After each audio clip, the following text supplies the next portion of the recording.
Our final speaker is Dominic DYER. Dominic is the Chief Executive Officer of the Badger Trust and also Policy Advisor for Care for the Wild. I don't think I need to say any more than that, because Dominic is probably the one person that's probably spoken at every possible rally that there has been on badgers, so he's well versed to it. So I'm going to hand you over to Dominic now.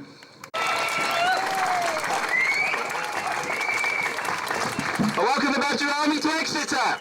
18 towns and 18 cities that we've covered in the last 6 months with this campaign. It's now the biggest wildlife campaign in Europe, and it is changing the way that politicians, scientists and the media think about this crazy badger cull.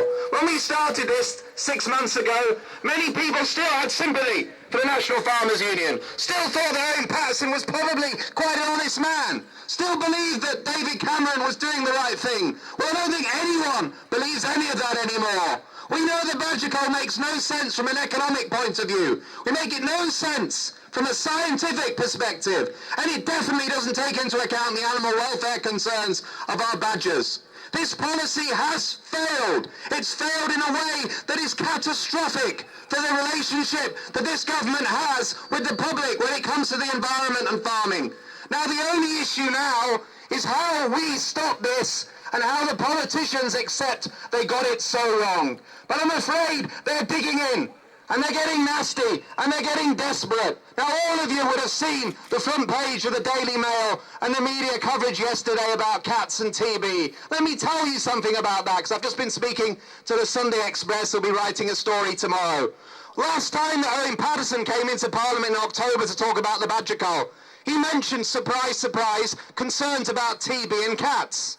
When the Chief Veterinary Officer has been going around the country and speaking on the rare occasions that he does, the first thing he often mentions is about TB, cats and domestic pets. And surprise, surprise, the Health Protection Agency produces a report which stipulates that there could be a link between some cats getting TB and wildlife, but not mentioning badgers in particular. But within 24 hours, it's on the front page of the Daily Mail, it's all over the media, and your little Tiddles is going to get TB, and it's all down to those nasty badgers. Nice pictures in the Daily Mail of a badger that looks like it's going to bite your hand off next to a cow and next to a nice woman who might get infected. Now, who did that? Who played that story into the Daily Mail? Well, I can tell you, it was the political advisor of Mr. Paterson, person that did work in the Countryside Alliance before he got employed by the Secretary of State, playing that demonisation of the badger directly into the media to try and shore up this disastrous collapsing policy. Why are they doing that? Why are they willing to risk a huge public health scare, worrying loads of people about cats across this country, when they know there was no evidence to indicate there were badgers involved? I can tell you from the Badger Trust perspective, we have more information on the ecology and badger behaviour in this country than anywhere else, and I can't find anyone that will tell me that badgers fight with cats, that cats are getting wounded by badgers in their gardens, that cats are going down into badger sets. It's just not happening. Cats could be getting infected from TB from wildlife, from foxes, from deer, but also from going into farmland where there is cattle with TB. They could be getting infected because they're drinking unpasteurised milk, which many farm owners still give to their cats. So there are real, genuine issues of concern. But let's not demonise the badger to try and scare people into believing that culling them is justified. And the reason they've got so dirty, the reason they've taken that panic step is because we're winning. In Parliament a few weeks ago, over 280 MPs voted against the badger cull policy. Many of those MPs had sided with it 12 months ago, but they now feel deceived. They now feel that they've been misled by Mr. Cameron, and in many cases their own Prime Minister, the Tory backbenchers like Anne Main in St Albans. And the reason for that is because this whole policy is built on deceit and lies. Let's be clear, we know we have a problem of bovine TB in our cattle, but that's down to our intensive livestock and farming systems. We move over 13 million cattle in this country. We don't have in place effective TB systems in terms of monitoring, control and testing. We don't have in place sufficient biosecurity measures and control measures in terms of movement of those cattle. But all we have done over the last 12 months is we've actually implemented change because the European Commission have forced the UK government and the UK farming industry to do it. And what we've seen has been a massive drop, over 13.6% drop in the UK cattle herds in terms of TB infection. In Dorset, where this crazy Secretary of State and Prime Minister are considering extending this cull, it's fallen by 24.4%. in 1 year by doing what farmers should have been doing all the time in the first place.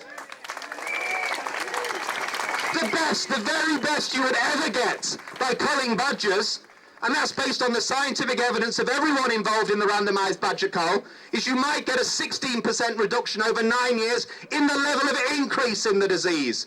Well, you've already made a massive contribution beyond that in 1 year by just taking biosecurity measures seriously. We do not need to kill badgers. And we know that the cull policy in Somerset and Gloucestershire was a complete failure. We estimated as Care for the Wild about £7.3 million in January for the cost of those culls. When we look at the latest police costs, when we look at Whitehall costs coming in, it's probably now £10 million was spent killing under 2,000 badgers. That's over £5,000 a badger, the most expensive wildlife cull on record. It was a complete and utter failure. By using free shooting, which is a method they were meant to be monitoring for effectiveness to prove it could work, they killed only in those 6 weeks around 30% of the badgers. The vast majority were killed by government-funded trap teams coming in, trapping the animals overnight and shooting them in the morning. They did not put in place any effective humaneness monitoring. The independent expert panel report this government has been sitting on like a hot potato is an explosive report. What it says is that only a tiny number of those animals were monitored for humaneness, around 100. But of those small number, a large number of those took over 5 minutes to die. Many of them were probably subject to multiple shotgun wounds. Many of them would have moved and died in a long, painful death. And you can see that from what Secret World and Adrian and others did very well, bringing that to the attention of Channel 4 recently through the badgers that they got hold of that the government have been trying to get back for many, many months. Those post-mortems told us that these animals were killed in an inhumane way. They told us that those animals died in a way they should never have died. And they told us that the cull is an absolute disgrace when it comes to protecting our wildlife. Now, what are we trying to do here? Yes, we all want to get on top of bovine TB. We need to get on top of it for farmers because it's an economic problem. We need to get on top of it for the taxpayer because it's costing us an awful lot of money. We need to get on top of it for our wildlife because we'll never get rid of this debate about killing our badgers or nearly maybe moving on to killing our deer or killing all our feral cats or any other animal that might get infected. And we also need to get on top of it because there is a very, very small risk of public health concerns, not just from TB cats, but from selling 28,000 TB cattle into our food supply chain every year, that the World Health Organization is now telling the UK government is something they should not be doing. So we do need to get hold of this problem. But what interests me and what I've really found gives me hope for the future since I've joined the Badger Trust is the huge amounts of public support we have for getting control of this disease. David Cameron came into government talking about the big society. Well, it didn't last very long. It was a good concept, but it fell apart. But you are the big society. You are people that are willing to give up your time and your money and go into fields in the middle of cold, wet nights to vaccinate badgers. You're willing to give up your time to help farmers and landowners who've not really treated you with the respect they should to try and sort out their animal health disease problem. You are willing to help the government to do something that they should be doing on your behalf. Now that is something we should all be proud of. That is something that David Cameron should be biting our hands off to say, we're going to make this work. And in certain parts of the country it is. In places like Somerset, where Adrian is working, or when I was up in Derbyshire a few weeks ago, we were in a room at night, at 9 o'clock at night, with hundreds of people from the Wildlife Trusts and Badger Trusts, with the support of landowners and local NFU representatives and farmers, who are setting up a significant badger vaccination project. Now that is what we're going to be able to do in the future, if we get away from this crazy debate about culling badgers. We know that the number of diseased animals being killed in those culls in Somerset and Gloucestershire was absolutely tiny. Remember, we talked about the randomised badger cull earlier. But when we talk about diseased animals, when we talk about super excretors like Owen Patterson does, he perpetuates this myth that these animals, significant numbers of them are diseased and have to be killed for their own good. The randomised badger cull, of those 11,000 animals killed, only 1.65% of them had late-stage TB, where they were suffering, their health was suffering as a consequence, and where they could spread it to other badgers or cattle. 15% of those animals had low-stage TB. They didn't have significant health problems, they would have lived their natural life without probably passing the disease on, and it was not going to cause a major problem for the badger community.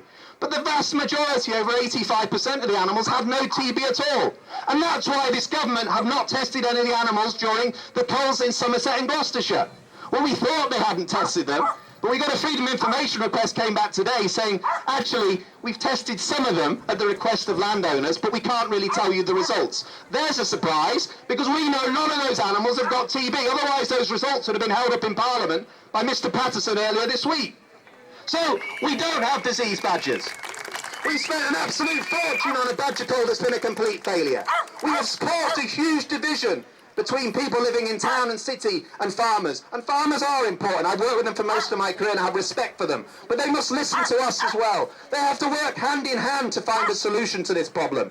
I was very, very disappointed by Morag Raymond, the new president of the NFU, who I've worked with in the past, a Welsh dairy farmer. The first public statement he made about the badger cull was to attack his native Wales, to say that they were basically tying farmers' hands behind their back, that they were following a policy which was going to be disastrous. Excuse me, Morag, you've just blown 10 million quid trying to kill 2,000 badgers, the most disastrous policy in 40 years, and in Wales they spent 900,000 basically vaccinating 1,300 animals, all of which were healthy and returned back into the wild. They brought their TB and their herds down by 33%. They've got huge public support. They've got no marches, no division, no big debates in Parliament. Who's got it wrong, Morag? Wales or England? I think England has got it very wrong indeed.